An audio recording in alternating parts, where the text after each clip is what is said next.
25 minutes exactly after the hour of 9 o'clock on this Tuesday morning edition. Erik Iverson, state chair for the Montana Republican Party. Also, the guy in charge over at the Denny Rehberg offices. Erik, good morning. Good morning, David. How are you? Fine, thank you very much. I just finished talking with Dennis McDonald over at the your counterpart over on the Democratic side. They're having, of course, their big convention and so on. He seems pretty confident. I'm sure that you feel the same way about the GOP chances in the election. But yeah, we feel pretty good about 2008. We're going in. We're not overconfident, but we definitely have a plan that we're putting in place, and we feel that 2008 is going to be a good year for Montana Republicans. And I don't say that to again be overly optimistic, but if you just look at the lay of the land. Montana was one of the only states, in fact, the only state in the country to see a state legislative chamber switch from Democrat to Republican control when we took back control of the Montana House, and we fought to a tie in the Montana Senate. Now we lost control of the Senate when Sam Kitzenberg switched parties from Republican to Democrat. But we have momentum heading into 2008. I think that we've got a very realistic chance to pick up seats in the House and to get back a majority in the Senate. You look at it's 26-24 in the Senate right now, and there are two termed out Democrat senators, Jim Elliott and Sam Kitzenberg, who represent heavily Republican districts. If we can hold what we've got, pick up those two districts, Montana Republicans will be back in charge in the Senate. And of course that is your goal, but you're looking at wins too in other offices all the way up the line. Absolutely, and we're fielding great candidates. Obviously, we've got Denny Rehberg at the top of the ticket, Brad Johnson running for re-election as Secretary of State, and we're rounding out a nice field of candidates for Attorney General. We've got two very good candidates in that race right now. There will be an announcement probably this week or next. I'm not going to jump in and steal anybody's thunder, but we will have an announcement on a candidate for state auditor that we're very excited about, and we've got a couple of good candidates lined up for Office of Public Instruction and U.S. Senate and Governor.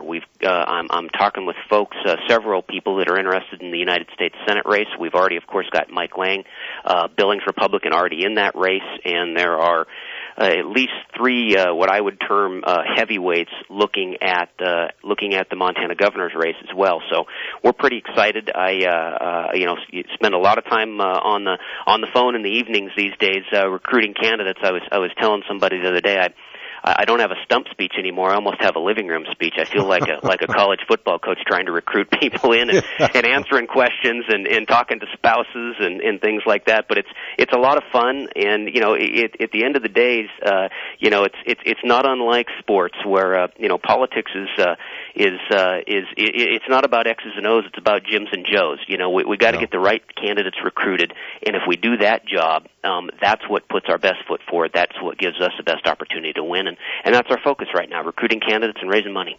Erik, I wanted to ask you a couple of things. Yesterday we were talking about the Republican Party looking for some new ethics law. We discussed it a little bit here on the show, and I had a couple of calls from listeners who maybe you didn't hear the show, but I didn't. They said certainly new ethics laws are needed, but this seemed to be focused at just one office. Wouldn't it be a good idea to enforce or to have ironclad ethics laws for every elected official? Yeah, and I think that's right. And unfortunately, the reporting of what went on at the press conference fell a little bit short because there are actually four major planks to this ethics initiative. And really, the reason that we came up with this is that Montanans deserve an open and accessible state government that reflects their values. Our current system of public disclosure is broken. There's no other way to describe it. From a failure to require the governor and other top elected leaders to file personal financial disclosure statements to a lack of online access to campaign finance reports, our current system doesn't provide the kind of transparency that the public deserves. And so when it comes to openness in government, the Montana Republicans are going to take the lead. We've identified a problem. We're going to fix it.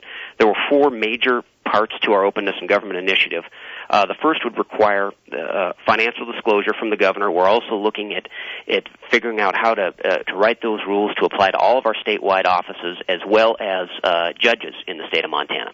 The reason that it came up in the context of the governor was about a week ago, Lee Enterprises, which owns papers such as the Billings Gazette in your area there, David, noted that the Center for Public Integrity issued a report that focused on personal financial disclosure statements among governors in the 50 states. Montana got an F rating. Yeah, F. Absolute F rating, because we require basically no financial disclosure, not only of the governor, but most states require it of the governor's spouse. And so we took a look at that report. We're using that as a template to put together, and we said, okay, number one, we just got a black mark. We got a black eye in the nation for getting an F on this. We know we need to fix this as it pertains to the governor. We also intend to focus this on other statewide elected offices and judges. So I agree with you and any callers you may have had. This needs to apply to all of our elected officials, and that's the direction that we're moving in this thing. The focus was on the governor only because that's what the report focused on, which we didn't write. It was a nonpartisan think tank that had come up with this report. The second plank really is very important, which is to prohibit these slush funds, these constituency accounts that some of Montana's elected officials have, including the governor. He's got about $50,000 in his fund that he has yet to still report where it came from, how he spent it. Brad Johnson has voluntarily come up with full disclosure. He's released to the media and all Montanans his constituency fund, where the money came, where it was spent. The governor still refuses to do that, and we decided that, look, these slush funds, they're shady. There's no accountability. There's no access on the part of the public to see who might be trying to influence our elected officials. And so the Republican Party stepped up and said, you know what? Let's ban these.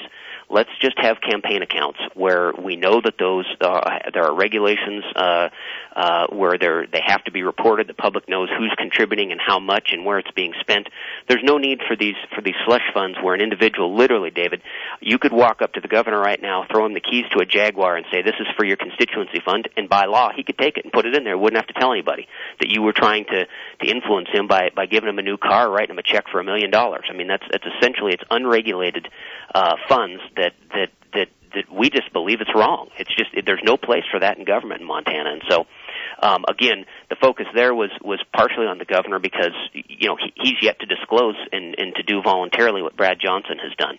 So we held that up as an example. The third is to require openness in state hiring. And that would ban the executive branch from hiring any sitting state legislator for a job in state government. And Representative Tom McGilvray from Billings there said it best on Friday when he noted that, you know, a state legislator's job is to, you know, he ought to be working to create jobs for his constituents and not for himself.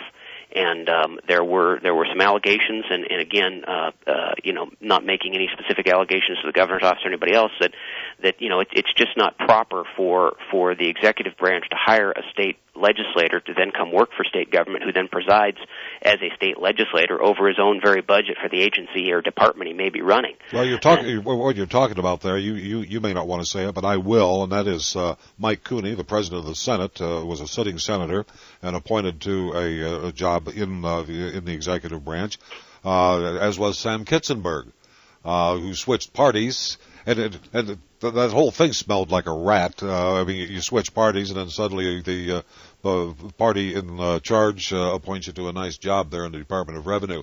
But the stinking part of that was the Department of Revenue. He sits on a Senate committee that controls the revenue to the Department of Revenue. That's right. That's right. And again, these are common sense reforms that are about transparency.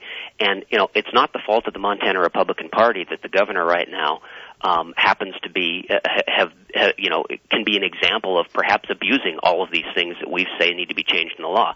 That doesn't negate the fact that these are changes that are needed in our law. They're transparency that the public deserves to have.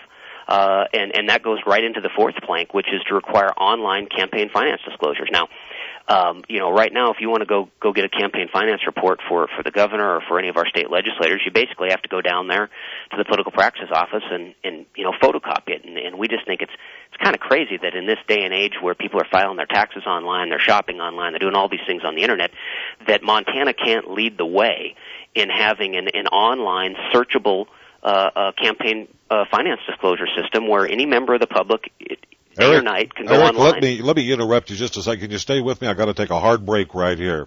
Our telephone number, 1-866-627-5483. We'll be right back. The Voices of Montana.